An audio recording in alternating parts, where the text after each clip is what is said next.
Welcome back. It is time to start a new read aloud. This is another one of my very favorite books. It is called Avril, Crump, and Her Amazing Clones. And it takes place in the beginning in a scientific laboratory. And this is Avril right here. And it's somewhere, I believe, takes place somewhere in England. There'll be certain references that will make sense, like they'll talk about football clubs and they mean soccer teams and things like that. So, without further ado, let us begin Avril Crump and Her Amazing Clones, which is by the way, Angela Wolfe. And this is published by Orchard Books, which is an imprint of Scholastic, who have given us permission to read aloud on YouTube.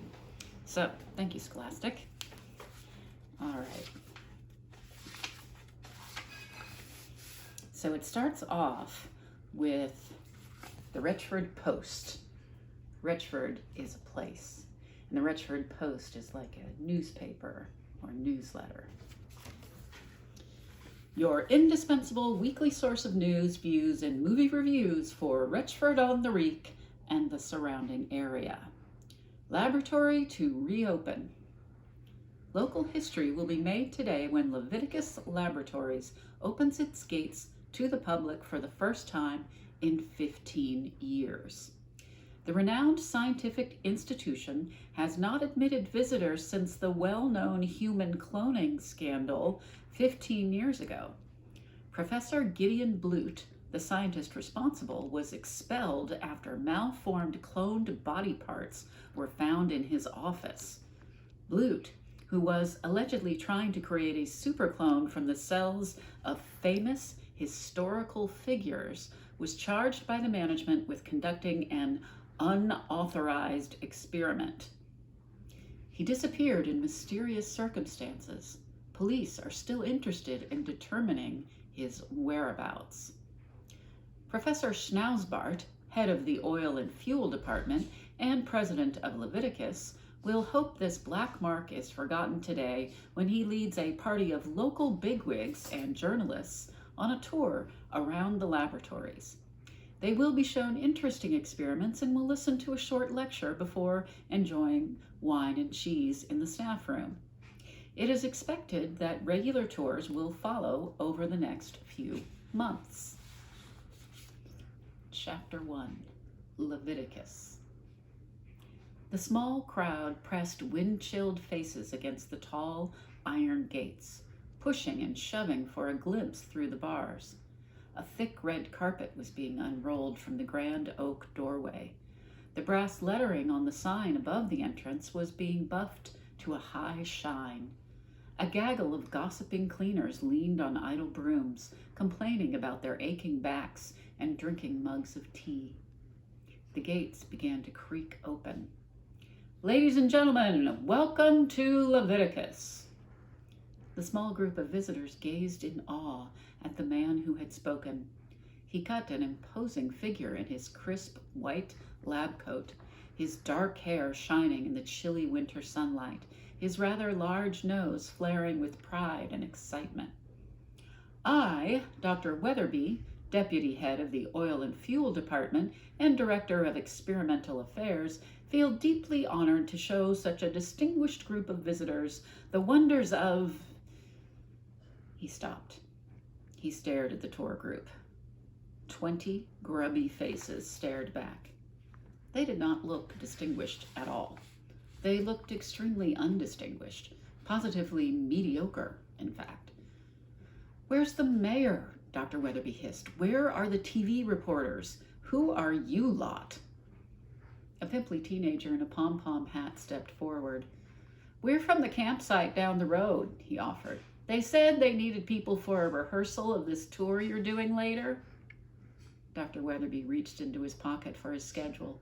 He glowered at the piece of paper and squinted to read the small print he had not noticed earlier. 1 p.m., it read. Practice run of the tour, led by Dr. Weatherby.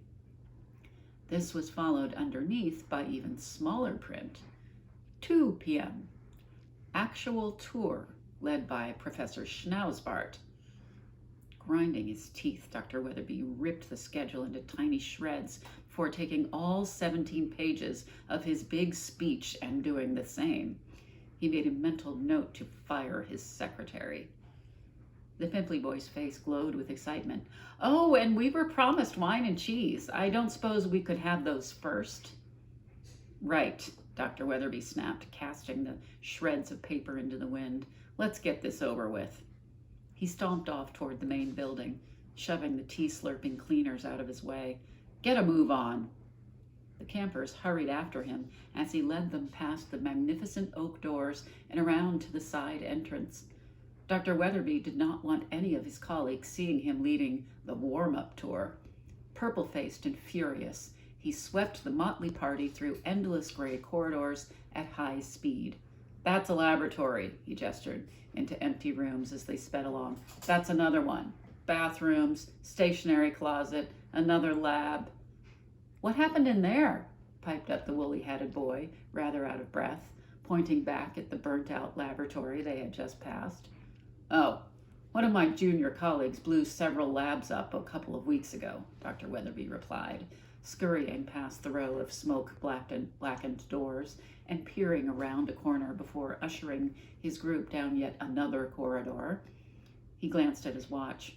3 minutes and 24 seconds was long enough for a tour, wasn't it? "Well," he said, "this has been a great privilege for you. Now, please leave immediately." He shooed them out with a dismissive hand. "Back to your campsite." There was mutinous rumbling from the group. "They said sherry and snacks. Not even a pig in a blanket? Wouldn't hurt them to give us a drink." "Now, look," Dr. Weatherby began. But before he could continue, a glamorous young woman with long, smooth, dark hair and large sunglasses came into view at the end of the corridor and began sashaying toward them. Dr. Weatherby's heart stopped. "In here," he gasped, shoving several unhappy campers at a time through the nearest laboratory door. He pressed his back firmly against it and prayed that Dr. Seducta, of all people, hadn't seen him. "There are snacks in here," he lied, "but you must be very quiet." He was scanning the large empty laboratory for somewhere he might be able to hide in case Dr. Seducta followed them when his eye lit upon a door at one side of the room. It was labeled chemical storage. "Hey, there's no food in here." But Dr. Weatherby was ignoring the campers. To his consternation, what looked like steam had suddenly begun to emerge from beneath the chemical storage door. He blinked, hoping his eyes were playing tricks on him. But the trail of steam continued. There couldn't be another explosion, not while there were visitors around. The closet door creaked open. Slowly, uncertainly, a small, chubby hand began to appear, followed by a large, chubby head. The head was almost completely bald, the face beneath it round, smooth, and somewhat pink. "Hello?" it said nervously. The entire tour party stopped mumbling and stared in amazement. The newcomer's appearance was strange enough, but the voice was even more peculiar. It swooped and plummeted between a high squeak and a deep boom. Dr. Weatherby felt faint. "Dr. Crump, I should have known." "I wasn't expecting to see you, Dr. Weatherby," the balding figure squeaked. "So I see." Dr. Weatherby made frequent use of his inferiors' first names whenever he wanted to make them appear childish and foolish. "According to Rules 17, Paragraph 12, Subsection 3 of the Leviticus Manual for Laboratory Technicians, only authorized personnel are permitted to enter the storage closets. So tell me, what are you doing lurking around in there?" "I'm just at the critical stage of a rather important experiment." Steam continued to billow from behind the door, accompanied now by a low bubbling sound. Dr. Weatherby's thick eyebrows shut upward in alarm as he took several hasty paces backward. "It isn't going to explode, is it?" "No," Avril boomed. "It's really nothing at all." You said it was an important experiment. Dr. Weatherby pointed an accusing finger, though he did not move any closer. Given your track record, Avril, and last month's official warning for blowing up 4 of my lovely laboratories, you will forgive me for being a little suspicious. Tell me the truth. Are you concocting another one of your ridiculous mops in there? They're not mops, Dr. Crump protested. They're sponges. But I'm not doing anything like that, Dr. Weatherby. I promised Professor Schnauzbart I'd only do it on my own time from now on. But Professor Schnauzbart doesn't want you to do it at all, Avril, and neither do I. It's all very well trying to create some ludicrous giant sponge to clean up oil spills, but the real environmental hazard is your explosions on land. In mid-sentence, he heard the door click open behind him, and he spun around in a panic. Dr. Sedukta, he said, how nice to see you. Likewise, said Dr. Sedukta, sliding a hand into the pocket of her designer lab coat. Her teeth were very white against deep red lips, and despite the bright electric lighting, she was wearing her customary dark sunglasses, which gave her an even more exotic air.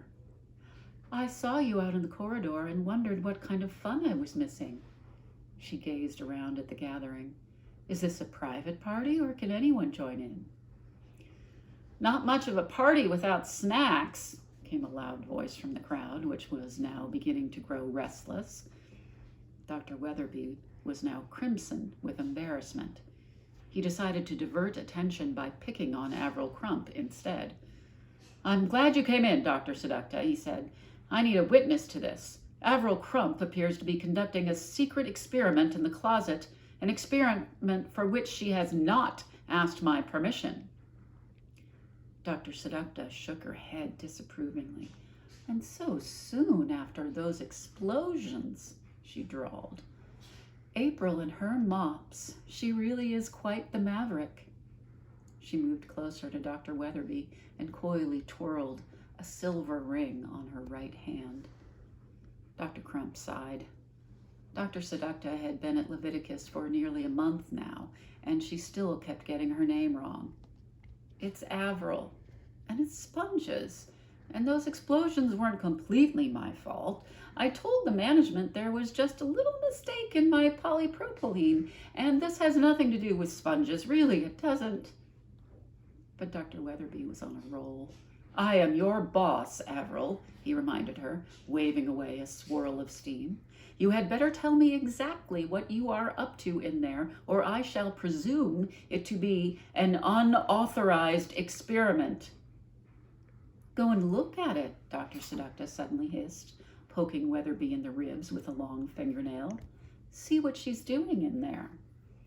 Yeah, said the woolly-hatted camper, poking Weatherby in the ribs with a filthy fingernail. Go and see. You're in charge around here, aren't you? Go on, the crowd joined in. Don't be a wimp, mate. What are you, a man or a mouse? Dr. Weatherby groaned inwardly. He could not seem like a coward in front of Dr. Sedukta. Go on then, fatso, move, he snarled at Dr. Crump, flinging the door wide open. He swiped at the steam that rushed out before it was clear enough to take a step inside. At the back of the closet, there was a low table. Resting on its rickety surface was a small black pot perched on a stand, heated by the flame of a single Bunsen burner. Dr. Weatherby took a step toward the pot. It certainly didn't look like one of Dr. Crump's spongy materials in there. Was it a dangerous acid, a hazardous alkali, some lethal cocktail of highly explosive fossil fuels? Hardly daring to breathe, Dr. Weatherby leaned over and peered gingerly into the pot.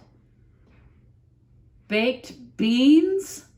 He whirled around. Heating up a can of beans? And still in the can, too. What sort of unauthorized experiment is that? It's not an unauthorized experiment, Dr. Crump squeaked. It's lunch. Well, it's an unauthorized lunch, Dr. Weatherby roared, storming out of the closet as Dr. Sedukta and the tour group began howling with laughter. What's the matter with you? He hissed at Dr. Crump. Can't you eat in the cafeteria like everyone else? I do, she protested, but it's cauliflower surprise today. That's not a proper lunch. I'm a growing woman. Growing outward, unfortunately, Dr. Weatherby sneered down at her, not upward. Well, it's no fried egg sandwich, but if that's all there is, that's just camping grub, declared the woolly-hatted teenager. Dr. Weatherby marched across to Dr. Sedekta as Avril fought off hungry campers. I think we've seen enough here, he said through clenched teeth. Shall we go and have our lunch in the cafeteria? He grasped her elbow and began to hustle her from the room. And all of you, get out before I call security, he hissed at the campers, turning back briefly to glower at Avril. He would deal with her later. Hey, called the woolly-hatted camper, diverted from his fight for the baked beans. They have a cafeteria. I can taste that cauliflower surprise already. Follow me, boys. Dr. Crump sighed with relief as the door slammed shut behind the departing tour group, leaving her standing alone beside the bubbling pot of baked beans. She fished a slightly grubby spoon from the deep pocket of her lab coat and dug in. Okay, we'll stop there. I love this book. Okay, I'll be posting a new one of these each day, so tune in for more. See you next time. Bye.